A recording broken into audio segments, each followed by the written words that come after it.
Just 7 days after the Spanish Grand Prix, we go to the Principality. It's the Monaco Grand Prix. So 6 races down in the 2022 campaign as well. 4 race victories now to Max Verstappen, only 2 to Charles Leclerc. This time out, it's the Monaco Grand Prix. Before 2 weeks' time, we head over to Azerbaijan, and a week later, the Canadian Grand Prix returns to the calendar. Then a little bit of a break before the first weekend of July sees the British Grand Prix. 7 days later, we're in Austria for the second sprint event as well. Then 2-week break before France and Hungary back-to-back lead us into the summer break. Then when we come back, a triple header. Belgium, Netherlands and Italy take us from the 28th of August to the 11th of September. Then a big break before we go to Singapore on the 2nd of October to return to the calendar for Formula One's first night race. Back on the calendar. Fantastic to see. A week later, it's the Japanese Grand Prix before a 2-week break. Then we head stateside for the United States Grand Prix in Austin, Texas. A week later, we're in Mexico as well. Then a 2-week break before the season rounds out with a double header. Brazil on the 13th of November and the 20th of November in Abu Dhabi. In terms of the drivers' standings, Max Verstappen now leads the way by just 6 points to Charles Leclerc after his retirement last time out at the Spanish Grand Prix. Sergio Perez still third with George Russell fourth. Carlos Sainz has dropped down to 5th position. Lewis Hamilton moves slightly up into 6th, just ahead of Lando Norris. Valtteri Bottas, Esteban Ocon and Kevin Magnussen round out the top 10. Further down, Yuki Tsunoda and Daniel Ricciardo now level on points with 11. Pierre Gasly has 6 points. Sebastian Vettel and Fernando Alonso both level on 4. Alexander Albon has 3. Lance Stroll 2. Zhou Guanyu, the last driver, with points on 1. Mick Schumacher, Nico Hulkenberg and Nicholas Latifi still no points this season. In terms of the Constructors Championship, Red Bull now take the lead on 195 points to Ferrari on 169. Mercedes secure third on 120. Then McLaren are fourth, just a few points ahead of Alfa Romeo, who in turn are battling Alpine. AlphaTauri are 7th, ahead by 2 points to Haas. Aston Martin 9th on 6 points, and Williams 10th on 3. All constructors having points. It's the 2022 Monaco Grand Prix, and it's time for Friday Practice 1.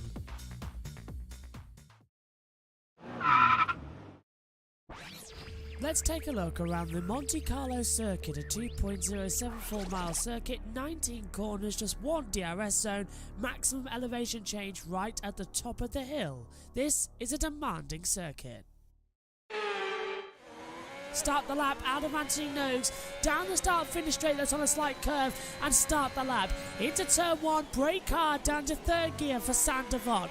Rise up Beau Rivage. The track narrows in on both sides, it's like threading the eye of a needle. Into the top, and Massenet. Now Casino Square, let the car drift wide before catching it up. Down towards Mirabeau, avoid the bump on the outside of the track, swing the car in 2nd gear to the right-hander. Down to the Grand Hotel hairpin, the slowest corner in Formula 1, just 30 miles an hour. Into Portier 1 as well, the car often wants to drift out before Portier 2, where Senna threw into the wall back in 1988. Through the tunnel now, as you head down towards the Nouvelle Chicane, your eyes adjust to the flash of the light, downhill into the brakes. Very hard to get this part of the track right as well. A quick flick to the right twice before left. Right, left into back, 5th gear corner, flat out, avoid the barrier. Martin Brundle did it back in 1984. Through the swimming pool section as well, where Leclerc crashed in qualifying last year. Try not to avoid the barriers, to see how easy it is for the rear to lock. Into Rascasse, 2nd gear, uphill part of the track as well. Big drift on the overside. Into Anthony Nogues, downhill, open up the DRS, fly towards the line, and that is the lap of the Monaco Grand Prix circuit.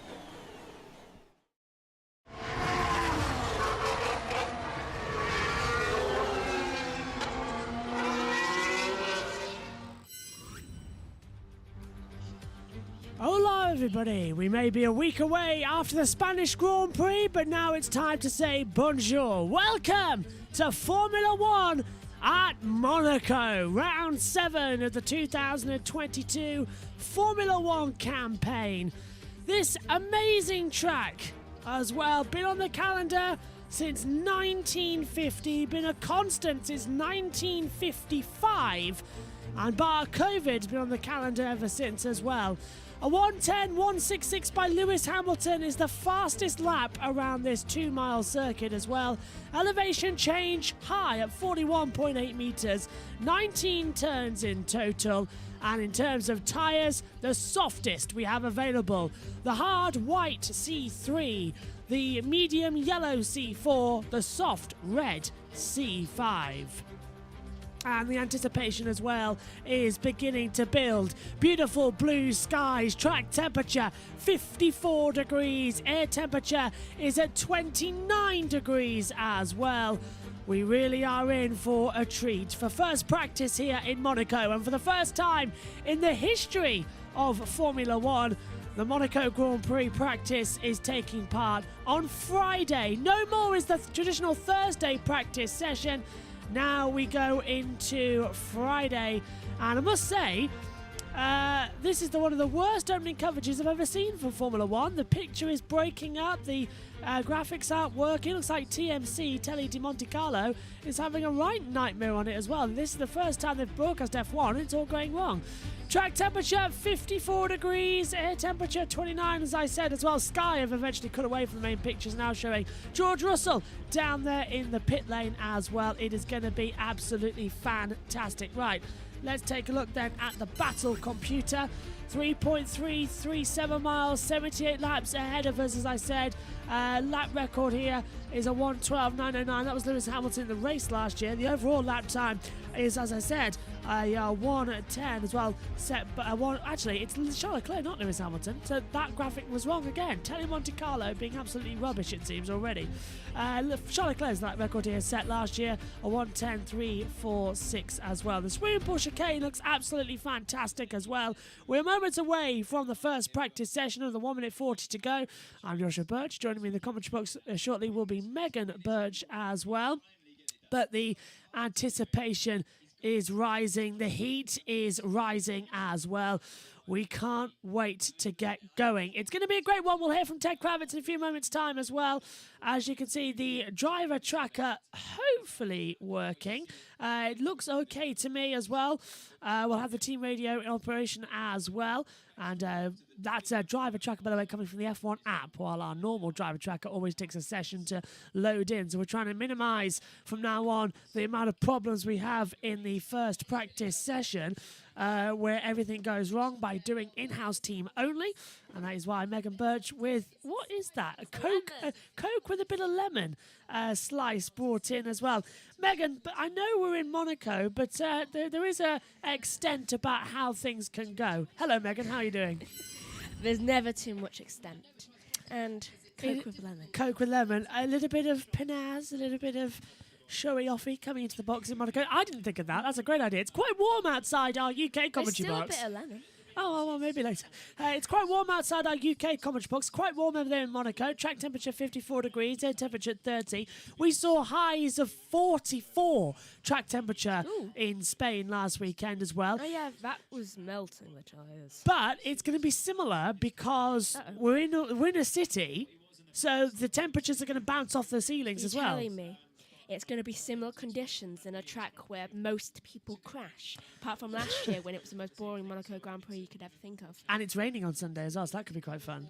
Yes, I know. I was thinking the same thing. Green light is on then at the end of the pit lane. We are underway for the first practice session. Cars heading out on the track there, as you can see. Verstappen, Albon, Russell, Sainz as well out there. And our driver tracker for this session, because it never works, does it, in practice one, coming from the app. We can actually see it on our monitors as well, so it's all looking good. But tell me, Megan, as it's just me and you for the first hour while all the systems boot up, and it will be the case that either Megan or Ian Birch will be joining me in the first practice session for the remainder of the year, in order to until the system decides that it's most likely going to be me if my timetable doesn't change for college next year. It's probably going to be Megan, yeah, because what's happening is the system doesn't seem to like first practice, so it plays up. So in order to have a smooth running, this is what we're going to have to do. Yes. Hello as well to Josh Plays, or Josh T is now put in, who's our pit reporter. When this starts, I'm going to get more coke because I've drank like half of it already. That was close, Josh. And most of the buildings are white, so and so white absorbs the heat as well. Megan's just going to get MotoGP up because we've only got 2 minutes until that starts. The track is out, the cars are out there as well, and it's getting quite busy already, Megan, which is nice to see. But look at the driver tracker. It is a sea of dots coming into it as well. As we're down at the Lowe's hairpin, or the Grand Hotel hairpin, into Portier now. We watch Sebastian Vettel as well, making his opening moves. And Megan as well, the one good thing about Monaco is, yes, it's a bit of a procession, but when it rains on race day, there is, it is honestly just one of the greatest races of the season because it's unpredictable. We haven't had a wet Monaco since 2016. I like 2016's race as well. It was a great race as well. The year that Ricciardo sort of, I don't want to say lost it, but nearly messed up, I think it's fair to say. I think... what's the word? I'm going to have to stop you because as we've just hit our earphones, Ted Kravitz is down in the pits. Afternoon, Ted. Well, no Ted. So, okay, let's Gasly head Radio down to instead. Ted, who was in the pit lane. Ted, what have you got for us? I didn't hear Gasly's radio. Did you hear it? We couldn't hear it either, I'm afraid. Oh, here we go. I can hear it now. Oh, well done. Can you hear that in the background? Yes. I wish it wasn't the background. Something about... What did he say? Well, such are the vagaries, Natalie, when you get to a place where the television coverage is produced by the local broadcaster and not by Formula One TV. One of the many discussions as to what's going on about the future of the Monaco Grand Prix that we've been talking about, that Formula One won't change. They want to do the television coverage as they do for every other race. But, you know, in the World Tour, Nats, that is the FIA Formula One World Championship, you do have your exotic Melbournes and Singapores and Mexico. You got your historics, haven't you? Monza, Singapore, Silverstone rather, Imola. But you got your young pretenders as well, Miami, Saudi, Abu Dhabi. But nothing beats the heritage, the originality, and the effortless class of Monaco. And for me, just seeing these cars on track is exciting in itself. And you know, we'll see what we get. Is there some more team radio coming? Russell. Through the tunnel up to 3. And into 1. Right foot, awful. Very stiff vertically. Understood. That's coming from George Russell. Commentary, wasn't it? That's from George Russell there. But yeah, nothing gets me as a F1 fan at heart more excited than seeing these cars on the Monaco street. So yeah, pumped up for this FP1. Thanks, Ted. And yeah, I'd agree actually, as we're just seeing a replay now already of Charles Leclerc brushing against the barriers down at the swimming pool chicane where he threw it into the wall last year. So hopefully he's going to have a bit more of a anticipation about how that's going to go. Riding with the championship leader now, Max Verstappen, who leads the championship by 6 World Championship points after victory at the Spanish Grand Prix in a complete DNF for Charles Leclerc. That power unit has gone back to Maranello to be dismantled as well. They say it's not going to be salvageable as things currently stand as well. And I'll wait for Megan to get back as well, but we've already been saying it already this weekend. As Ted Kravitz, you heard him say, as always for Monaco, this weekend's F1 TV coverage is broadcasted by Tele Monte Carlo. So it is not produced by that of FOM, Formula One Management. It's not produced by FOM. So what we get is a very weird situation where it becomes sort of a hybrid of the two, but the TV direction is all done by the French TV director, which is why it's focusing on Charles Leclerc as he goes top on a 1:17.993. But they were told after last year's mess and, of course, the famous Stroll graphic up the hill at Beau Rivage when there was an overtake on the track, you must do better this year. You absolutely must. So, from what we've seen, it looks like we're actually going to have that type of situation where it's actually going to make sense for once. So, looking good to me.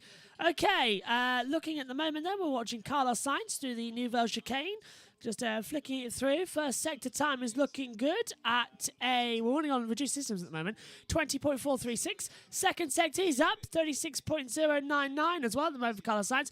At the moment, we're working off one driver tracker because, as I said, this system never works. So the driver tracker we've got hold of is the same you're watching down there in the pit lane as well, and that you have on the side. So Sainz coming across the line then, and Anthony Noakes takes the line, goes top with a 1:17.252 as things currently stand as well. So big thumbs up there from Ferrari as they come through.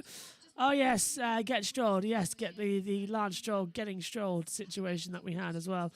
Never any good either, as I'm desperately trying to find out where one of the graphics are, and I can't find it in order to send it as well. Megan's back in the comms box now as well.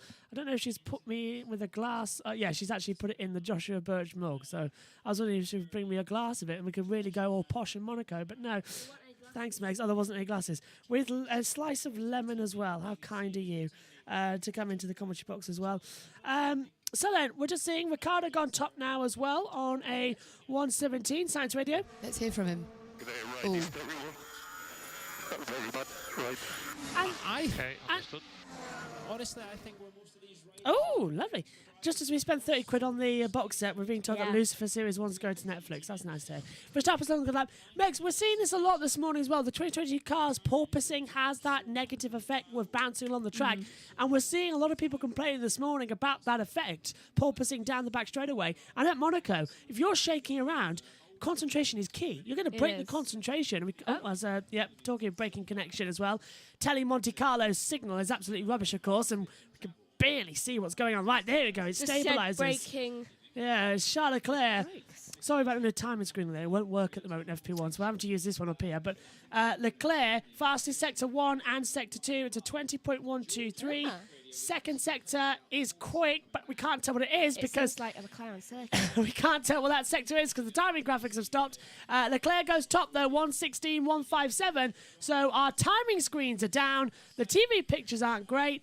Typical first practice in Monaco from Telly Monte Carlo. Friday, everyone. Yeah, welcome to Friday. So we'll try and get our systems back operational shortly, and hopefully we'll have some times. But at least we've got the driver tracker working at the moment, so hey. Thanks for small pleasures. There we go. Leclerc top, 1:16.157. Woohoo! Verstappen second, Norris third, Ricciardo fourth, Sainz fifth, Alonso P6. I thought that might excite you there, Megan, as I need to go this side of you for a Alonso's second. P6. Alonso is P6, yeah. This is shaping out to be a good weekend, hopefully. Albon is 11th. Looks like Williams are really trying to, the Williams are going to try and get on top because they have not been on top this weekend at all. They've been so far down at the bottom for this season that it's like the old Williams. Yeah, it is. Williams have been really struggling. They've got 3 World Championship points, but Latifi hasn't done a thing so far this year. He's been really struggling. Alexander Albon's been dragging that car like what Russell did last year. But they had a poor race in Spain, I think it's fair to say, which is slightly disappointing. Sainz is second with a 1:16.572. I must also point out that we're also struggling to hear the TV pictures over our headsets, and usually we can. Weirdly. Yeah, it's a typical Friday as Another signals. breakup? Yeah, TVs break up as they come. It's like as watching something comes through. celebrities. Well, this is going. It's literally like we're watching security footage from the 90s. Oh, bang! Hamilton's now 2 seconds further ahead than where we thought he was. Sky have taken over and have put the onboard camera over. So Sky are actually producing some of this footage we're seeing. So you might be, if That's you're watching us on the hilarious. world feed, you might be watching some other things. As right now we've got hold of Lewis Hamilton going up the hill towards Massenet, the top of the hill. This is turn 3, Casino Square turn 4. Now we're going to go on board with Max Verstappen. So Sky have switched the onboard while I think the TV feed's actually gone down. This is typical first practice, but look, at least we've got some pictures and some basic form of a timing screen. And it's a good type of picture because it's on board with the drivers. Yeah, and to be fair, I think it's about time. Do you know the only channel that is produced by Formula One this weekend? Who? The international broadcast of Formula One TV. So F1 TV is the international broadcast. Okay, copy that. Okay, well, that's not a great sign, is it, for Lewis Hamilton and Mercedes? think Lewis Hamilton because- has just had a problem. Right, we're back with TV pitch. I think Hamilton's reporting is struggling with problems as Sainz goes top, 1:16.020. It's immediate. It's all go, isn't it? It in the is. first 10 minutes. Although I don't think that's going to last long for Sainz. Yeah, here comes Leclerc. Goes top. You're right there, Max. 1:15.883, if I'm correct. Ooh, that's a tenth faster. Leclerc really wants to finish on top this weekend, or at least just finish. Yeah, after last weekend. Brand new power unit in the back of that Ferrari as well after the other one sort of went kaput earlier on. Okay, 10 minutes into practice, Sky have already gone for an ad break. We don't need an ad break yet. So this is even worse. Right, on an ad break as well, we'll go to the battle screen so that we can see mainly everything and we can get some of the screens operational. Hello to Beth, who says, breaking news, Formula 1 confirms there actually be 4 sprint races this season. The extra sprint will be called Monaco qualifying. #fact. Yeah, and it is important that, yes, the race isn't always important. For an F1 fan, you've got to look elsewhere for entertainment during Monaco. But qualifying is just something else, isn't it? Qualifying is like... It's like you're playing Monopoly. You don't know who's going to win at all in any point. You think someone's going to go bankrupt. I'm making all the gambling jokes. Oh, you're just doing that now, are you? Yeah. That's a shame. If the lights go out on Sunday, if it's a standing start on a rolling start with that weather. We're going to be here all weekend. Yeah, well, I was gonna say luck be a lady or something like that. I was trying to think of something lucky to say at the start. Because I'm getting tired of saying Monte Carlo or bust for the drivers because that was a film in the 90s. I could go Herbie. I could think Herbie rides again. Herbie rides Monaco. Herbie gambles again. Yeah, it would be. We're trying to get hold of our team radio, but at the moment it's not currently working. So go on. That's Megan just taught me off air one that would actually work. So I'm going to have to write that down like SpongeBob. Write that down. I shall write that down. And then I'll say that when the lights go out. 47 minutes to go, the first practice session. Track temperature still at a high now, Megs. 54-degree track temperature. The highest we've seen so far. And it was down a couple of degrees beforehand as well. Leclerc top. 1:15.883, Sainz second as well, with Verstappen third, Norris fourth, Hamilton fifth. This is the start of the bumper weekend for us here on YouTube. We've got Formula 1, the Monaco Grand Prix. We've got the British Touring Car Championship from Thruxton. Race 1 is live, race 2 and 3 delayed. We've got MotoGP live coverage of the Italian Grand Prix, and then the big one on Sunday as well. After the Monaco Grand Prix, the Indianapolis 500 live coverage here on YouTube with the watch along as well. It's going to be absolutely fantastic. I know a lot of people are looking forward to that race. Myself, definitely among them. You too, Megs? Very much so. Yeah, who do you think is going to win that one? Because it looks quite good. It's Dixon's taking the fastest ever pole position, but I've gone for Marcus Ericsson as an outside shot. I'm not sure. I think it'll be someone who's been there a while. So an older guy, one of the older ones, so Dixon, Power, that sort of thing. Well, the older one, Sato. The ones who've was been quick. doing it ages. Yeah, good call. Experience is key. Yeah. Also, they deserve it at this point. We're still on ad break, by the way, which is why every time Sky go to ad break, we'll be on the battle computer because there's no point looking at us because what we're doing is looking at a very tiny monitor as well to try and figure out what's happening out on the track, and it's no fun for you not looking. So it's easy on the battle computer. I can tell that Sainz is on a fast lap, unlike the people in front of him. Yeah, who's in front of Sainz? It's a whole train. Norris, Schumacher, Vettel, Verstappen. It's unfortunate. And that's Sainz's lap gone, it seems. Yeah, because he had done a purple sector 1 and a green sector 2, so that's very unfortunate that he ended up in that train. I think we're going to come back off ad break now. Yep, so Sky back on. We'll switch back to the main computer. And fingers crossed, we've got a TV picture. And this, Megan, is Lewis Hamilton coming into the swimming pool chicane and having to miss the apex of the second chicane. That is a nightmare sector, I've got to say. And Lewis has changed his helmet. He's got like a pink helmet this weekend on the side there. We just noticed. That whole entire sector is like a nightmare for when you're turning because you feel like you're going to both miss it and crash into someone. Look at the Alpine of Ocon. It's flipping up and down with the propulsing so much as well. And that's a real worry. That's real worry. Yeah. So it's a street circuit too, so it's going to be even worse. Yes, yeah. And of course, Monaco isn't exactly smooth. Look at that from Yeah. Leclerc bouncing around. First sector was a 19.811. Second sector, 35.7. So already it's down on it as well. You see, it's the corners. Yeah, it's the back half. It's the fastest part from to back. So from to back all the way through the swimming pool into Raskas. It's hell. Yeah, it's really hard to get a lap time. Qualifying 1 is going to be fantastic, I can tell you that right now. Megan. No, you were about to say something when I said that. Yellow sector 1. So who's gone straight on? It is Charles Leclerc. Bang on. Who would have thought? Yeah. Yellow flags are back in, so green flags go back. And that was Charles Leclerc, I think, locking up down at He's the turn 1. first, of course. Yeah, first one for F1. Oh, yeah. Turned in way too late. Had to go straight on. But I think he did let's see on the onboard. I think he just flipped the car back round. Didn't even reach 8th gear. Yeah, he abandoned even going down. There's the Church of Saint Devote. Just down there as well. I'm glad he didn't really carry on full speed. Yeah. Crashing into a statue of the baby Jesus, which is just down there as well. Which, actually, Michael Schumacher almost did once in a practice session. He went so far on the brakes, he had brake failure down to turn 1. He almost smashed into the statue of the baby Jesus. Was he That's trying how- to make the F1 car the cradle? The Ferrari that time, the Pope got gifted a Ferrari, so maybe already it was blessed. Yeah, the Pope was gifted a 2004 Ferrari. I can just imagine the Pope going down in his Ferrari just like, bless you. Well, that bless you." time, the Pope was 82. It was a different jeez. Pope. He did die in 2005, that Pope. The year I was born. I can't remember the Pope's name. I think it was Francis. I can't quite remember. Somebody It's is- likely it's going to be Francis. Yeah, somebody on the chat will know that straight away. Beth saying, breaking news, FIA announces official Monopoly F1 edition, which they say will bring in a new era of family board game entertainment. Yeah, I can just imagine the F1 Monopoly.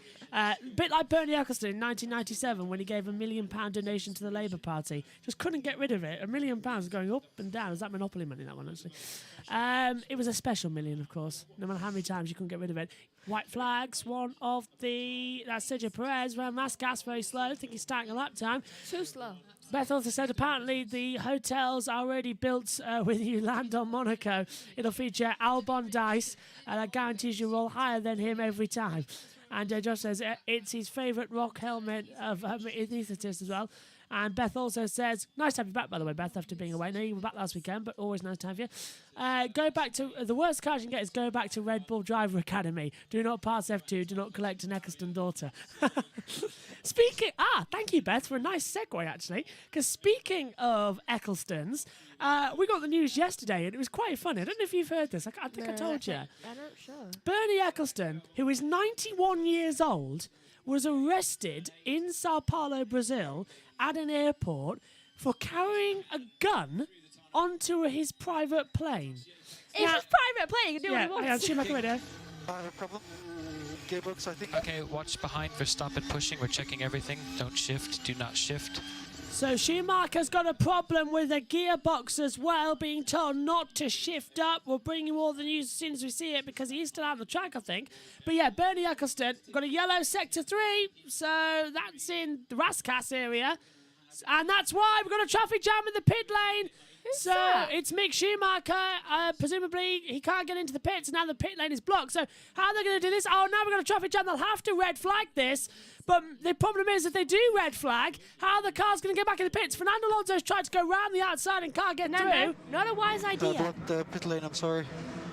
And Schumacher saying, I'm sorry, I blocked the pit lane. We've still got a yellow. And this is Mick, Megan, through the swimming pool chicane.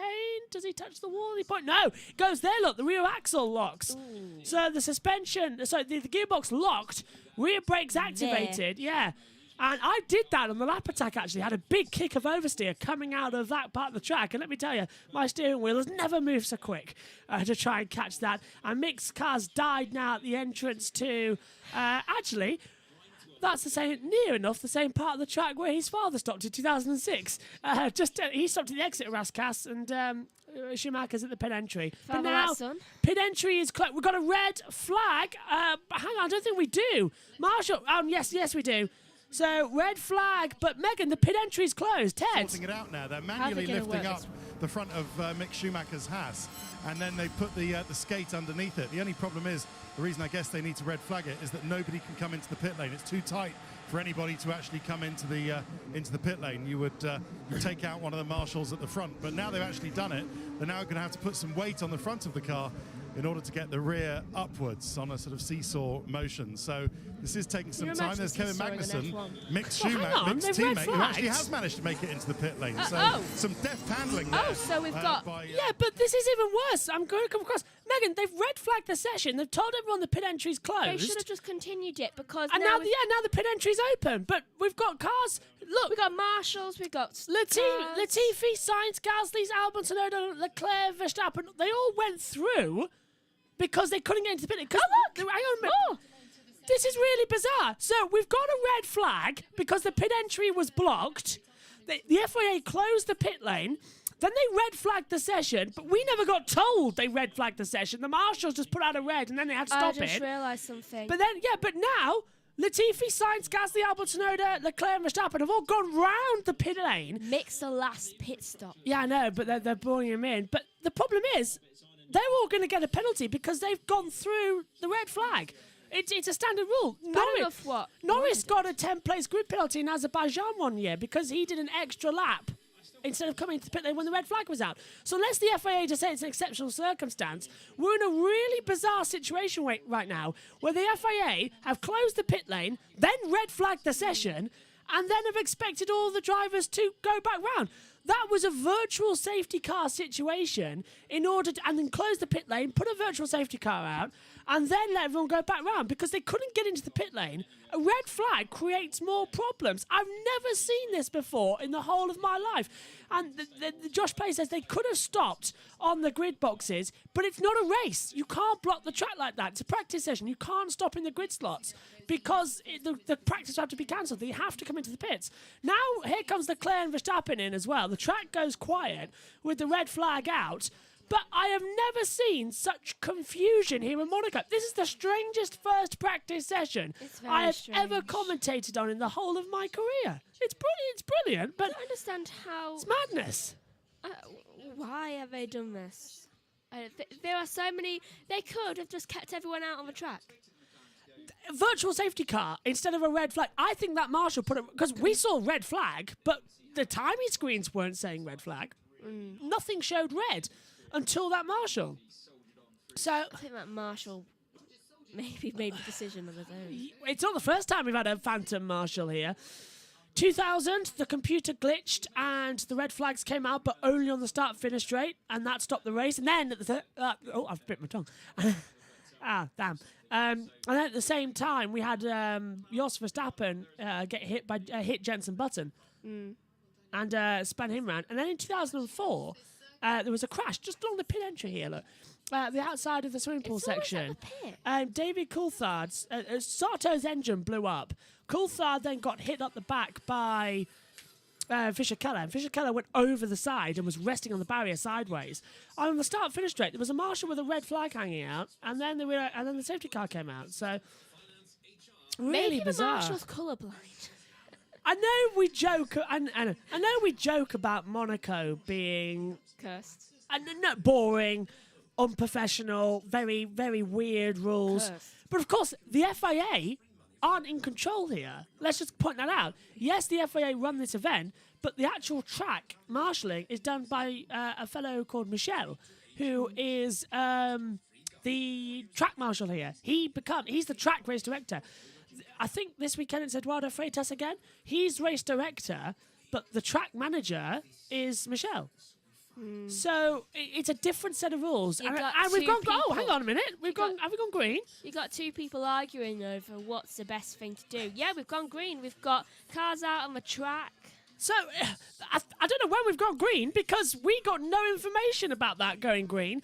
The session will be restarted. No green light. It should have been the session will restart at so-and-so. Yeah, we got none of that. We just saw cars coming on the track. Oh, this is beyond unprofessional. This really is. Let's go to the chat quickly. It's like passing go and taking £200 after you've been in prison. I know, it's really bizarre.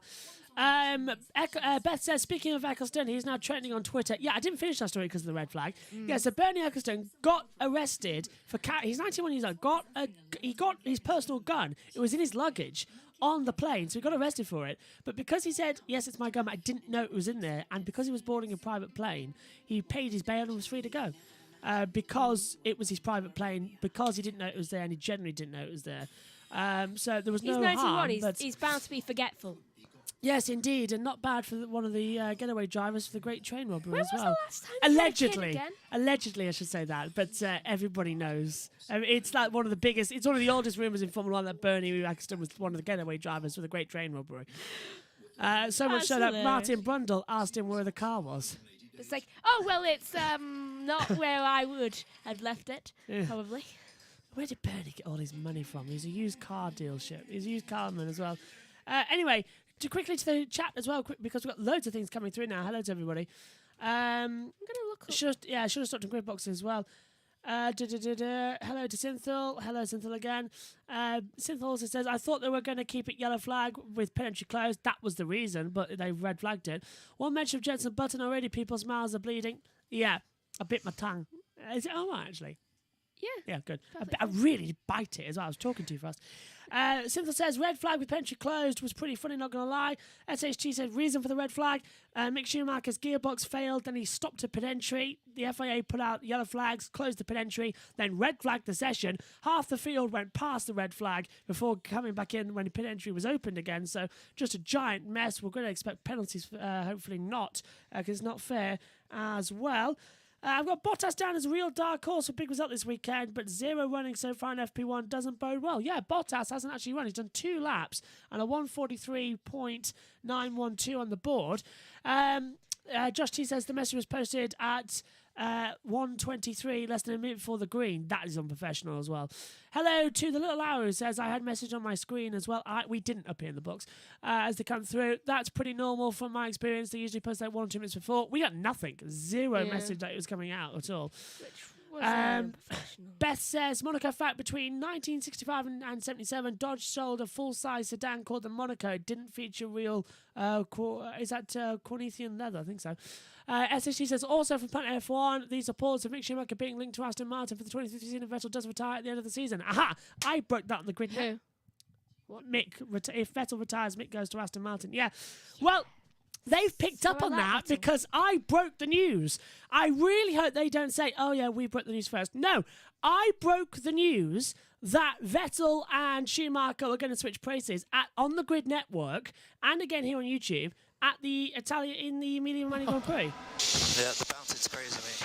That's Lewis Hamilton. Yeah, that'd be sore. So yeah, the bouncing crazy. Yeah. So if anybody gets credit, I broke that news first, and I've got the live stream from Grid Network to prove it. I said it first. So that's the rumour. So Planet F1, stop stealing my things as we come through as well. Monaco fact in Australia, Ted. Russell pitted early for a front wing change, but this was Hamilton's car with the heave spring, the middle damper on the car. The old one came out, and the one that Lewis wants a bit of an easier ride. He feels like it's hurting him more than anything went in. So that's quite a big thing to change straight away, and that wouldn't necessarily have been on Mercedes' run plan. Hamilton. Have we got a team radio here? If you want to make a quick adjust, we can do that in probably 3 minutes. What would you do to the front bouncing? Okay, could probably do something quick on the rear, just to see if that's kicking it off. That's the operative word, something quick on the rear. Because this session is only an hour, and we've got an hour later this afternoon, whatever they do, they've got to do it quickly, and they're very fiddly bits to get to. But yeah, I'm seeing a lot of drivers in and out making the quick changes that they can. But worth pointing out that this is the old front wing that Mercedes are running. It's not the one with the cutaway end plate, not the new end plate. I think that's probably a wise decision. Mercedes know that it is possible to clonk one of these wings in free practice. They don't want to run those new bits until they really have to. So bear that in mind in considering Mercedes' pace so far. They haven't got the new bits on yet. Thanks, Ted. Going through, SHT says as well, to follow up his point, which doesn't make a single sense. Mick having a lot of issues, which is not a great sign. It does actually make sense because it's actually Sebastian Vettel who has requested that Mick take his seat because Aston actually want a development driver to come in and Haas want a world champion in order to develop their car for the next seasons. So it does make sense they're going to switch. But we have heard nothing on that until you just said that from Planet F1. Design. I have no front grip, man. Box. I'm about to crash with the front right. Stroll says, I've got no front grip and he's about to crash with the front right. He's told to box now as well. Megs, the driver, struggling out there this morning. Ooh. New 2022 F1 cars. We knew there was going to be a problem, but this is getting ridiculous. Look at Sector 2. It's always Sector 2. That's the slowest part on the track. So they really need to be careful around Phil. Otherwise, oh, it's gonna Norris! Nearly, he What? got a big kick of oversteer out the last corner of Raskas and Anthony Noakes. Nearly put in the wall, but he goes fastest. 1:15.301 for Lando Norris. He is 26 of a second thousandth faster than Verstappen. Whoa. He's really flying out there, isn't he? Look at Sonoda. SHT says, well, it doesn't make sense for Mick to team up with Stroll, though. Just not a great veteran for Mick. Well, from what I'm hearing is that Stroll won't be at the team as well, is that he's lost interest in this F1 seat at the moment because he can't perform in this car, which is not happy his dad. So there's a lot of things going on behind the scenes that we can't exactly reveal just yet because we've got to wait for confirmation of it all. Anyway, Monaco fact from Beth. In Australia, there is an ice cream sold called the Monaco Bar. And it's true. Oh, I want that. I want that. An ice cream bar called the Monaco Bar. I want that. Beth also says as well, Synthel says Hamilton really pushing to limits now. Beth says, Monaco fact, in the US, the company Monaco Inc. offers a full line of fire alarm, mass notification, is that ammunition? Oh, I can't read that, Megan. Need Megan to tell me. Initiation devices. Initiation device, probably. It's too small for us to read on this monitor. Control panels and devices, addressable and controversial tools kit. Absolutely. Oh, totes cool. The Little Owl says, just a quick note that I won't be watching. I'll be in the watch longs tomorrow due to go to rugby sevens. Oh, enjoy. Oh, Sunday's the place to be for that. Do you imagine that fire alarm? Pull it, you have to pay up 1,000. McLaren to win at Monaco, says Little Owl 1. Could be. Hopefully. I'm pretty certain that Piastri will have a seat next season, to be fair, as well as McLaren or Alpine, to my knowledge. I think it'll be Alpine. Although if the rumours are correct, it could be that he'll go to Aston Martin alongside Schumacher, and that Stroll might move to a third driver role. But there's loads of things flying around. Silly season is well and truly underway. Ted's in the pits, which is not going anywhere due to a what looks like a gearbox problem. The gearbox is off. So that they can get to the power unit as well. There's another gearbox being assembled at the back of the garage. So, Bottas, how many laps has he done, Anthony? 2. It doesn't look like it's that many because they're quite deep into 2. So it's quite deep into a change there. So Bottas losing some track time that he could really ill afford to lose, considering the high hopes that Sauber have at this track down at this garage. Next door at Haas, I'm afraid to say it looks like the end of Mick Schumacher's session as well with that gearbox problem. He's gone upstairs to the driver's pit wall. The pit walls are upstairs here, as those who watched us over the last few years will know. And very much looking like he's not going to be able to get out for the rest of this half-hour session. Thank you, Ted. As the cars come through again on the circuit, I think we've got Christian Horner on the pit wall. In second and 12th. Sonoda goes 4th. Oh, wow, yeah. Let's go down to Christian Horner on the pit wall with Sky. I mean, they're feeling their way in. They've been out of sync. Checo's just gone out on the medium tyre now. Max has just done a second run on the hard tyre. So far, reasonably good. Christian Ant here, alongside Natalie. So we've been hearing lots of drivers complaining about the ride quality of the car and very different from last year. What about your drivers? Have you had similar comments or not? Look, ride is definitely a challenge. I mean, we've been listening and hearing obviously what's going on with others as well, but perhaps we don't seem as badly effective. The drivers aren't really commenting too much about it at the moment.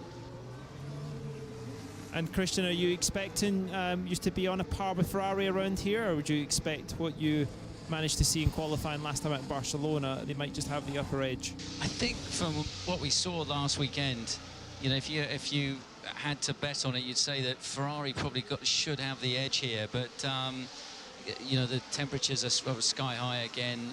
It's all down to the setup. These cars are so new. They're also so big around here that you know, anything's possible. And talking to Max yesterday, Christian, he was saying, you know, actually, maybe we have to accept that and just take a decent haul of points here. You always obviously want to go for the win, but there does seem to be a shift in his mentality, just about playing the long game, making the very best of every track he goes to, and building towards the World Championship. Yeah, I mean, even before last weekend, he was sort of building and trying to fight our way back into the championship. And Lewis to the barriers at the exit of Tabac. He's brushed to the wall, start. He had a run on but Charles, he's okay. But, you know, he didn't fully send it down the inside. And you know, certainly playing the longer game. Yeah. I think that just comes with experience, and now he's got that championship obviously under his belt.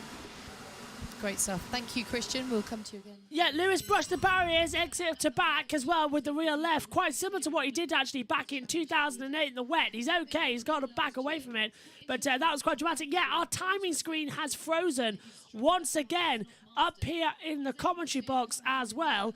And nothing we can see. We've got an issue with that. Russell Megan. goes all the way up into 5th with the 1:15.424. Yeah, and this timing issue actually is not coming from us because there's a little arrow, which means that there's a connection issue to the track. So we've actually lost that picture all on their own, which is just great news. Hopefully it'll start loading soon. Perez hasn't done a very good first. Well, he hasn't done a very good opening lap. No, he hasn't, has he? So you see Gasly, Gasly too, wiggling at the exit into back as well. That exit is dangerous. Yeah, it's getting quite dramatic out there. We saw a big crash in the Formula 2 qualifying recently, actually, up the inside as well. And that was the crash of Jake Hughes. Clipped the wall at the inside of the swimming pool, drifted into the barrier and skidded down the track as well. And now our timing screen's completely gone down. Megan? Gasly second with a 1:15.150. I can tell you that right now, I feel like it's very much not the top 3 people you would expect up there. It's the McLarens and the AlphaTauris, which is weird, given that they've both been very distant in their duties of trying to be first. So we've got a problem at the moment. We're trying our best to fix it. So we'll go to the battle camera while we do that as they come through. 22 minutes to go of this session. And Megan, it's very dramatic stuff out here at the moment, isn't it? It is. Going under the tunnel. I love the tunnel, especially on the F1 game. I don't know why.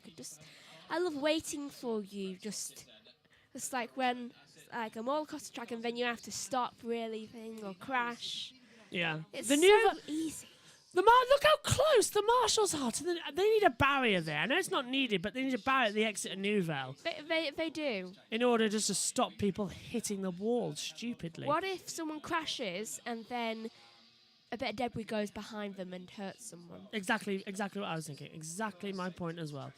As they come through. Or they spin and go around the corner loop it back and round into them. Yeah, it's easily possible for something bad to happen down there. It's happened before, spinning like that. Then again, this is Monaco. It's a completely different set of rules to what we normally race with. Yeah, it's really, really annoying as they come through as well. We'll hopefully have our pictures back soon. At least we've got our timing screens working correctly, so you're not looking at nothing. We've got Norris out there at the moment. Russell up to 3rd, Megan, now with a 1:15.221. Fastest first sector at a 19.746. Is it weird? If Leclerc doesn't win, then I want it to be for a McLaren of Norris, because he hasn't won one. Gasly or Tsunoda, because I think that'll be great, because Tsunoda hasn't had a win. Or Russell, because I really want him to at least get a win. I feel like if you're a Mercedes driver, you should at least have one win in the team. Just one? At least. I see your point. At least one win in the team a year. Yeah, I do see your point there actually as well. Because right now they haven't got a single one. Yuki Tsunoda coming across the line, goes to P8 on a 1:15.536 at the moment as well. And hopefully, we hope to have our timing monitors back in operation in a few seconds' time, as well as it's working correctly as well. Yep, it's loading back in on us. Magnussen joins the party, and he's gone up into 11th. Oh, Leclerc isn't doing well. He just noticed he's in 10th. Gasly sets his time again, staying in 2nd. You just can't beat Norris's, where he is like 200ths faster than him. Is at the moment as well, and I think we've also got our team radio back in operation, which is great news. We can fly that up as things stand, and coming soon to a timing screen near you is going to be our driver tracker, but at the moment it's not looking all that great. As Megan, we see Alexander Albon now out on the circuit. What's this? Why are we having a replay for Alex Albon? Oh, it's down. Goes a bit wiggly. He misses that, and we have a picture breakup again, so that could have gone very wrong. You see, there was another car there too. What happens if they'd crashed into each other and then gone backwards? Yeah, this picture breakup's happening for us too, as you can see on your timing screens. Right, there we go. We've got our timing monitors back, we hope, but they are extremely behind and delayed, so... We can work with it. It might not work, but... I worked with our pictures last week. Yeah, well, we must have pointed out that this is not our fault for once. It is Formula 1, and the first practice session is always an issue as well. Oh, that was close coming out of the tunnel there. Is this Russell? Russell nearly bashed into what looks... It's one of the Ferraris. It's Charles Leclerc. Yeah, it's Leclerc who's in that part of the track as well. That's a nightmare part Having of the track. that issue. Oh, is it working? Is it coming back to life? Speak to us, driver tracker. Speak to us. We'll give you whatever you want. Do you want money? We can send you to Monaco. Don't know how much we need you right now. Anyway, I think it's starting to work. I'm sure Bernie Eccleston has some. Verstappen. You want to try... Turn 5 is all about the bouncing. I can't turn the car because the wheel's in the air so much. Verstappen comes across the line, goes fastest overall, a 1:14.712. Very good job for him now, as well as we heard from Albon on the radio. Driver tracker is catching up shortly. It's on a lag, it's but like it'll be watching a child there. how to learn how to walk. Yeah, Beth says, where is Bottas? Bottas is stuck in the garage, having extensive work done. Not looking good that he'll get out of this session. And Sky take over again, says Josh. Yep, absolutely. Monaco, and going through here, because we missed this while we were just going through some stuff, actually. Am I seeing things right, or are we using split screen? I think we're using split screen when we were talking about that. The little owl says, also from what I've heard, Liam Lawson has been... Oh, Megan. The Red Bulls have certainly made an appearance as Verstappen's top and Perez is second, which is weird because they've both been really, really behind all session. Oh dear, there's a red flag in the Moto 2, which is not good news as well. We are not watching Moto 2, Moto GP. There's a red flag. And that's very rare for that to get red flags. So we'll keep an eye on it as things currently stand, and hopefully we'll have our information on it soon as well. Driver tracker is slowly coming back to us, which is great news. Megs, I had a question for you as well. Oh, they've gone back to green now as well. So hopefully it was just a very short red flag out there as well. Actually, considering this should have been over, that was a long one. So we'll keep an eye on it for you and tell you what happened. Sainz is a 10th up, Meg, in that first sector. It's looking quite quick. Do you reckon we could see Sainz back on the victory this weekend after what has been a miserable couple of races for him as well? In the gravel, 4 races running? I really hope. Yellow flag is in sector 1. That is a blue car, so I'm guessing Verstappen. For William. Is it it's Verstappen. Max. I can never tell. Yeah, Max Verstappen. Straight on at turn 1 now. That's around a corner as well. I think he's gone into the gravel or something. Or There's wall. no gravel. If you go to wall, then. Yeah, go to the wall. Has he gone Monaco. straight down? Has he gone straight down by Imagine Sainz his lap He time? ain't moving. Sainz goes straight across the borders. He's got held up by Magnussen and Vettel. That's going to get the And it was. He went straight on down at turn 1. And you always forget there's no gravel. And also, hands up who wants the Williams and Red Bull not to have similar colours. Yeah, no, on the Go on a different the track, shade of blue, please. And big lock up into Sainte Devote for Verstappen, straight on down the wall. Well, it's not gravel, though it certainly looks like gravel from afar. Yeah, it was a big one there. Big flat spots on the tyres as well to try and get back up. Johan Zarco crashed and had a red flag to clear gravel. Thank you, Josh. Is Zarco okay? He too hopefully. wants to be the cradle for baby Jesus, apparently. Let's have a look for Zarco into turn 4. Oh, and he dropped it. Yes. Okay, that's good that Johan Zarco's okay, but yeah, they had to red flag him for the gravel. So thanks for that, Josh, as they come through. I think our driver tracker... So losses to Max still the turns 3, 4 mid-corner, and entry to turn 8. And then a late entry to turn 15. Yeah, what do you need in turn 8? Yeah, I just struggled to find the front end there. Yeah, and then there's no traction. Do you see why we're not doing FP1 in-house, by the way? Because if we had guests on right now, we wouldn't be able to hear them. So FP1 from now on is in-house only. FP2 is everything else. Driver tracker kicked into life there, but now it's stopped again. Leclerc is second. Yes, 34 thousandths off the pace. So what's that time? 1:14.746. Perez goes P3. Fastest third tech of anybody at a 19.815.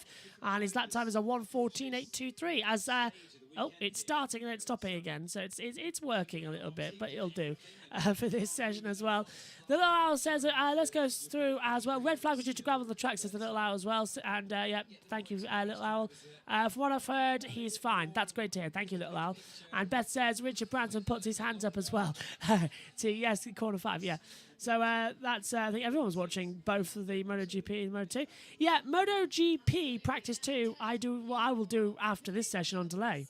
And go through. Ted. Tyres and to figure out what happened there, but I've just got a feeling that Ferrari, that they're not just chasing, it would be nice if they could complete a lap, don't get me wrong, but they're not chasing the lap times at the moment. They're just satisfied for both drivers to play themselves in. I was interested, particularly Carlos Sainz saying earlier that even though he feels that there are a few tenths that he can't get hold of at the moment, as Charles Leclerc dances his way around this car and seems to be able to handle with it pretty lively on the edge, whereas Sainz doesn't.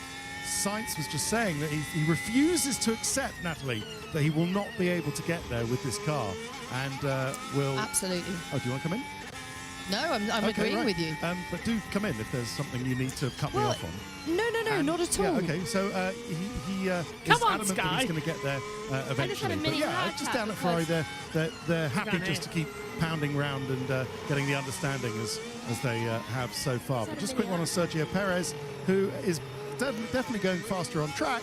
The problem is he's going faster in the pit lane as well. He's picked up a speeding fine for going 3 kilometers per hour over the 60 kph speed limit here in Monaco, as it always has been at the top of the hour. But yeah, he's got a few hundred. The FIA are a few hundred. Yellow flag as Lando Norris cuts the chicane out on the circuit, but there's a yellow flag out in sector 1, and don't know who it is Not just really yet. is Ricciardo, right? Well, it's either Perez or Magnussen, and my money's on Magnussen. Yeah, who would look like he was straight on down at Santa Vogt. Green flag, though. Track is clear once again. Megan, this is just one thing after another, isn't it, as well, in this session? It's just constant. It's like you want to click your fingers and then something's going to go wrong with them. And FP1 as well, looking good. Leclerc now fastest in Sector 1, which is the words I was trying to find as well. 19.666 as well, so looking quite strong there as well. This is a lot of power and a lot of battling that's happening. Got another yellow now in that first sector. Hey, I did click and then something happened. This time it's Lando Norris. Oh, not the person I wanted. But the green has gone back out, so I presume he is okay and hasn't hit the wall too hard. Maybe he just went straight on the Santa Vogt like we've been seeing everybody do. Here's Leclerc. Yeah, it's around that sector. Yeah, here's Leclerc. Goes top. Woohoo! 1:14.531 for Charles Leclerc. So a strong performance there. That was a Red Bull going slow on the inside. That was Sergio Perez, and we're watching Carlos Sainz in the Ferrari going through. Yeah, Sainz driven for Red Bull, driven for Ferrari, driven for Renault, driven for I said that, Toro Rosso. Let's see, how many times has he had? He's been at Toro Rosso, Renault, McLaren, and now Ferrari, and he was at Red Bull as well. He's a jack of all trades, isn't he? He's been through half the team. He has, yes, as well. He's not even that old. No, he's not. How old is he? On the board, 1994 he was born, so that makes him, what, 27? Yeah. 27 years old. Well, when's his birthday? Or is it 28? Birthday for Carlos Sainz is the 1st September 94, so he's 27 at the time. Yes. Let's make sure. Well, if Heather's 27, yeah. He'll be 28 this year. And that's Magnussen locking up straight on at turn 1. Let's say his radio. Flat spot is too big. Yeah. Box now. That's gone, isn't it? Massive flat spot. Oh, and there's a horrible cobweb somewhere. The horrible cobweb that I've just walked into. That wasn't actually at the side of the box yesterday, but has appeared in the last 10 seconds or so. As well. Okay, so, that's nerve-wracking. How quick does that spider work? Could have been dropped from something. There's a lot of webs if you look up in the box at the moment. We need to get the Hoover in here as well. Flat spot is too big. Box They now. get everywhere. They do indeed. Okay, sorry, mate. Pain of living in bread. Yes, 10 minutes to go then of this practice session. Sergio Perez flies it through the swimming pool section as well. Brasses against the barriers, coming into the Anthony Noakes part of the track. And one thing I do love about Monaco as well is the fact is that, as you said earlier on, there is no room for an error. The track's barriers are so close together as well. Yeah. You make an error, you're likely going to be out. Yeah, and that is second for Perez. On a 1:14.590. We're not going to go down to 10, but I just want to show you the battle graphic, because look at this from Perez. 0.039 separate Leclerc and Perez. 0.070 separate Leclerc and Sainz. So the top three are separated by 7/100ths of a second. That's insane. Absolutely insane. As this now, George Russell going out there on a set of the C3 hard compound tyre. Tyre compounds, for those of you just joining us, hard white C3, yellow medium is C4, red soft is C5. Right. Oh.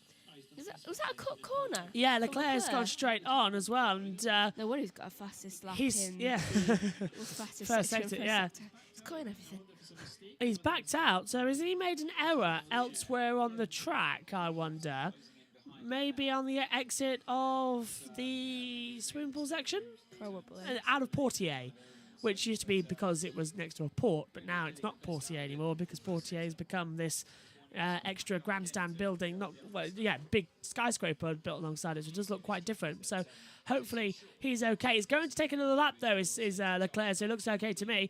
Is it me or does Monaco look slightly wider this year? It does.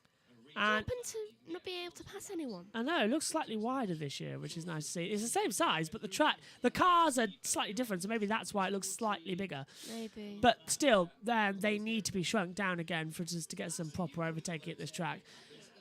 Into the chicane. 18-inch wheels this year for Formula One cars, which means there is incredibly less visibility for the drivers at this part of the track as well. So Martin Brundle said when he drove an F2 car around here with 18-inch wheels a couple of years ago, you can't see the apexes to turn in. You've got to turn the wheel and just hope you'll hit the barrier. So Monaco this year is becoming even more of a dangerous place. Yellow. As I say it, there's a yellow, and it's Perez, and that's a big, big bit of smoke there. Has he gone straight on? Yes, he has, as he comes back on the track. So he must have really, really badly locked up. Yeah, everybody is suffering down at Saint Devote, it seems, with that part of the track. 7 minutes the session to go, apparently. The driver tracker is still stuck up there. That's gone quick. Yeah. Monaco always does so, I think, because you're always constantly looking at how people keep crashing. Yeah. So you don't have really time. Here it is. Look, you happy with the balance? You happy with the flap angle? Huge double lockup for Perez. It's turn one. Looking for traction. And he's got no... 11. Traction is quite poor. That is Perez on the radio looking for traction, it looks like, as well. So a lot of problems there. Who's going to lock up next, do you think? Whoever's on a quick end of a quick run, it seems, is going to have a problem down there as well. They're carrying too much speed into turn one. The brake bias is not turn right and goes straight on. Well, it's not an Alpine. Oh, Vettel. Vettel's got on a quick one. SHG says hopefully it will rain on Sunday, though. It's reported there could rain. Yeah, 80% chance of rain on Sunday. Could really spice things up. Josh says there's been no changes this year. Yet no change to the track this year. Everything exactly the same as it always is for Monaco as well. But the cars have changed, so it just looks a little bit thinner. So we're going to now see some overtaking down to... Okay, this is in lap, and we need a fast in lap. Keep up the pace, nobody pushing behind. Yeah, of course, the French Monegasque... Of course. Yeah, no, Yuki. Of course, the French Monegasque TV director is going to cut to Charles Leclerc when we were having an on-track overtake For God's sake, Telly Monte Carlo, sort it out. You've had a year since you were told by F1, do it. You must produce good content. You can't do this anymore. I feel like we're seeing Leclerc so much. Yeah, it's got worse this year. It's got absolutely worse. Why are we seeing Fernando Alonso? There are cars out on the track. Show us the drivers setting fastest times, not drivers who are going slow around Raskas. Really grates on me, the TV direction Do you know here in what'd be Monaco. great? Seeing Gasly and Norris battle it out. They're hey, hello. Do you want to say that again? Right, here we go. No, that's not Norris. That's Ricciardo. It's Ricciardo. Von McLaren! It's Ricciardo and Perez. Switch. As they come through the tunnel. Ah, we've got some good news for you, everyone. Our driver tracker's working. Not that one. The other one. So the other driver tracker is working, which means I can press a button somewhere. No, that's not. That's Josh's screen. Where is it? There we go. There we go. Look, our driver tracker's working. Our correct one, which is great to see here in Monaco. Whew. And that is Sainz. Do you hear the wheel spin, Megs? It's got a problem. What's wrong with him? Sainz has definitely got a problem. Ricardo up to 7th, though. So just done the best first sector of anybody at 19.5. He's coasting through this part of the track now as well. Okay, now we've seen Ferrari. Let's see another team. He had a wiggle coming into the Nouvelle chicane. He turned in, locked the rears, and just had to miss the apex. I said it in the lap attack. I said it as well. That Nouvelle chicane, it's so hard to get on the brakes downhill and to get the car turned in. It does such a tight angle on the barrier as well. So really hard to see. Nice to see that our driver tracker is working, which is exactly what we wanted it to do, as things currently stand. Do you know as what well. I want to see? Yes, Megan, go on. A Williams. Where is the Williams? Who knows? Because they won't show us. It is getting that, not treacherous, but it's getting that annoying that we can't see. Is that a Williams? Do you know what would be interesting? The fact that if we didn't see Charles Leclerc right now on the screen, if we saw Latifi and Hamilton. Yeah, that would be a million times more helpful. They're both on a fast lap time, and they're behind Leclerc. Yeah, now that we've got our driver tracker working, actually, we can actually open up the race control messages to hear some more things as well, which is nice to see. So hopefully it's going to work. Keep our fingers crossed as well. Megan, question to you, though, I want to say as well. Tell me, did you drain the bar like you're at Monaco? Possibly, says Kelly. Oh, so Kellyanne's having a nice evening there, it seems. As the action goes through, Leclerc and Megan has started a lap time. Oh, yeah. Right. I feel like I've seen so much of Charles Leclerc already, and I'm kind of hoping he does crash out of the race, because otherwise we're not going to see anybody in the entire race. Do you need any assistance with balance switches? Got a large gap between people. How's the balance in turn 3? Do you need more support there? Do you know what In entry a bit, yeah. Okay, so it'll be diff exit 8, diff exit 8. Go on, Megs. Seeing Joe and Latifi, who are on faster slaps and just are about to go round a really, really difficult corner, instead of, a tunnel with Charles Leclerc. I know what you mean. I do. I know exactly what you mean. Anyway, right. Just quickly, we've got our YouTube. Look, another driver. Yeah, we've got our YouTube chat working because we no longer need Discord. So we've got the YouTube chat open for the first time today in the session. Beth says as well, Pirelli has announced a special edition Kung Fu Panda tire codenamed C3PO. Speaking of which, Megan did tell me I must do this on a commentary when it got brought out. It was supposed to be last Friday, but it got delayed this week as well. So here, Lewis Hamilton Radio. It's so bouncy out here, man. I'm losing my mind. Mercedes driver. Oh, Lewis not happy out there. Yeah, as just quickly as well, you have waited 5 years? I have waited 17 years. Kenobi is today. Now, Also, I've technically episodes. waited 17 years too. I have always loved Star Wars. When Revenge of the Sith came out, you were a month old. Not even that, I was 13 days old. 13 days old. Okay, yeah. Okay, fair point. It wasn't even 2 weeks. I would just like to point out, I've waited 17 years for Ewan McGregor and Obi-Wan Kenobi to come back. And Hayden Christensen. I've been watching Star Wars since I can remember. Yeah, all right, but still, everyone is going for the fact that today is Kenobi Day. And we've It's actually... so bouncy out here, man. I'm losing my mind. We've actually reserved the television for later on this evening to watch both episodes. It's ours. But I have seen episode 1 of Stranger Things and like half an hour of it before I came on here to do FP1. And I will be spending the next gap between FP1 and FP2 doing that because this MotoGP looks like it could take a long time. When I was watching Sweeney Todd, I had to keep pausing it because Joshua kept saying, Megan, this is the best. Yeah, SSC says, what happened to Bottas again? The little owls put it exactly right, saying some sort of mechanical problem from what I've heard. And SSC says, how come we've had so many issues in free practice sessions? New cars, new development as well, and it's just that it's so hot here in Monaco. Air temperature 31 degrees, track temperature 54. Hamilton. Okay, copy. Lewis Hamilton saying we need elbow pads in this cockpit. It is bouncing so much as well. I can understand that as well as it comes through. Oh, look. Leclerc. I'm like... Need elbow pads in this cockpit. Bouncing so. Okay, copy. Nearly ripped my page here. Megan. Oh, and that's an AlphaTauri getting out of the way. Which one was it? Slow lap. I think it was Gasly. It's an... Who knows? I can't... Ricardo Albon Perez. It is Gasly, yeah. Yes. Yeah. He's at the swearing pool more. Trial's on. Come through. So once again? The trial. Oh, yeah, but there's no... It's all done now. The defence... Oh, checker flag's out. I know, but it's funny watching the reactions. From what I know is we're not going to get a decision today, are we, about it? It's going to be about Wednesday next week, isn't it? About when the judge... Probably. Yeah. The jury needs to have a verdict, and that can take a lot of time. That's the Amber Heard Johnny Depp trial as well, which me and Megan have been watching a lot over the past 6 weeks. Religiously. Yeah. I've noticed I have a habit of watching a Johnny Depp film twice in a row. That's not even on purpose. I watched Crimes of Grindelwald twice in a row. That's despite a great film. having a test. Great film. Do you ever want to borrow it? I watched Charlie and the Chocolate Factory twice in a row. I'm watching Sweeney Todd for twice in a row. I've still got the last bit of it to go for the second time. I think we've gone off track a little bit because... I love Sweeney Todd. It's an amazing film. Pinky whitey helmet on Lewis Hamilton at the moment as well. I like that. I like it as well. It's like an ice cream with sauce on top. Yeah, need to find out like strawberry ice cream. Need to find out the reason. Like the Mr. Whippies he used to get. Yes. Need to find out the reason why he's wearing that helmet there. Presumably there's a reason, so I will do some digging. But it looks like the Stig. Maybe he lost a bet. Looks like the Stig's driving it, to be fair. It does. Stig Hamilton.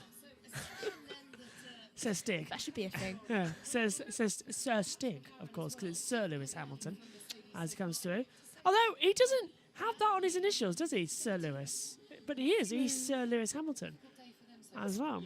And I presume if Charles Leclerc wins the Monaco Grand Prix, he too will be knighted by the Prince Albert So this is II. the checker flag now, checker flag. We will need a bit of engine and brake cooling, please. They possibly even our queen, because feel sorry for how long he's had to wait. Oh, Prince Albert? No. Oh, Prince Charles. Who are you on about? Our queen would probably knight him for how long he's had to wait. Yes. I mean, it is a jubilee soon. Yes. I love this from Beth. Just throwing on as we've got an entire grid full of F1 cars and 5 red lights on. It's lights out and away we go. And we cut to Leclerc, just about people about to take off. Yeah. Beth says Johnny Depp is in a new film about a clumsy F1 driver. It's called Edward Albono Hands. It's lights out and away we go. Good start from Vettel on the outside line. Carlos Sainz is the inside down towards turn 1. Good start from Verstappen. Good start from Alonso as well, as now Leclerc takes the onboard. Let's have a driver's eye view then of what it's like to start a Formula 1 car at Monaco in the driver's eye. So line up in the grid slot, select first gear, bring the revs up. Do I have a puncture or something? I mean, That's Latifi. So, right, do the bike point find as well. Go into mode race. Now, put the visor down. Select first gear. Hold down first gear. Building up to around about 10,000, 12,000 revs. Accelerate as well. Drop the clutch and you're away. And as well, see who's doing what around you as well. Are you attacking? Are you defending into turn 1 as well? And it's sort of a feed of the clutch as well, actually, as Charles Leclerc gives another little wave to some of his mates who are directly above there. And we heard, Megan, do I have a puncture from Latifi? And there's a damaged tyre in the pit lane that's come off one of the AlphaTauris, actually. And it looks like it's come off the back of Pierre Gasly. So Gasly smashed a wheel somewhere on the track as well. And Latifi was reporting of a puncture before we cut him off. Let's listen. If he comes through, actually, because I can't hear him. Here we go. do I have a puncture or something? I mean, the rear is gone. Yeah, the rear is gone. My goodness. So we shall double check that in complete action. But here at the moment, we have got the official end of the session as the cars come back into the pit lane. So, here's the session results then for free practice 1 here at the Monaco Grand Prix. It is Charles Leclerc fastest, from Sergio Perez second, and Carlos Sainz rounds out the top 3. Max Verstappen is 4th, Lando Norris is 5th, Pierre Gasly 6th, Danny Ricciardo 7th, George Russell 8th, 9th for Sebastian Vettel, and 10th for Lewis Hamilton. Yuki Tsunoda is 11th, Lance Stroll 12th, Fernando Alonso 13th, Kevin Magnussen 14th, Alexander Albon 15th, Esteban Ocon 16th, 17th for Zhou Guanyu, 18th for Nicola Latifi, 19th for Mick Schumacher, and 20th for Valtteri Bottas, with a bigger error as well. Megan, loads of action in this opening practice session as well. It really has been very, very dramatic. What's been your moment? Can you select one? Because it really has been packed this hour. The moment I would probably say is the continuous bout of how many people keep stopping at Sector 1. Does seem to be one of the bigger problems with the amount of cars going off down the first sector. Okay, we'll be back slightly later on as well at 4 o'clock, so 3:50 British Summer Time. We will be on air again. You can go into the YouTube and set the reminder for all the F1 races this weekend as well. Coming up later on, we'll have all the MotoGP, British Touring Car, and of course the big one, the Indy 500, will all be set up as well. My thanks to Megan for the first practice session, and considering we've had a couple of rough ones, I think that one went quite well. It did. Absolutely. Right, thanks for your company. We'll see you later on. It is Charles Leclerc, though, the Monegasque driver at home, who tops the opening session. Can he keep it going? We'll find out when the race strategies begin in FP2. Bye for now.